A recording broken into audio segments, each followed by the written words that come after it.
যে ডাল চিহ্নটা কি জন্য ওঠে আর কিভাবে রিমুভ করবেন সেটা আজকে আপনাদের দেখাবো, আর কি কারণে ওঠে সেটাও বলবো।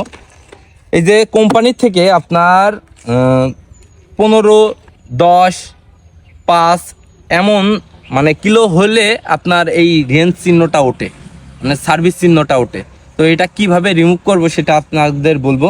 তো চলুন দেখাই। তো প্রথমে দেখতে পাচ্ছেন যে ডাল চিহ্নটা আছে, এটা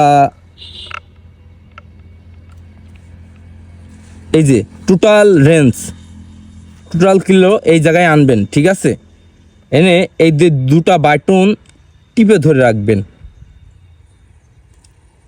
যতক্ষণ আপনার ডাল চিহ্নটা না যাবে, ঠিক আছে।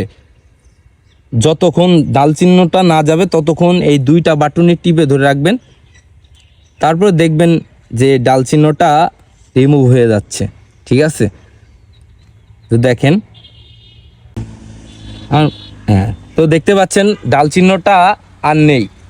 তো এইভাবেই আপনারা বাসায় বসে ডাল চিহ্নটা রিমুভ করতে পারবেন। আর ভিডিওটা যদি ভালো লেগে থাকে তাহলে একটু লাইক, কমেন্ট, শেয়ার করে পাশে থাকবেন। ধন্যবাদ।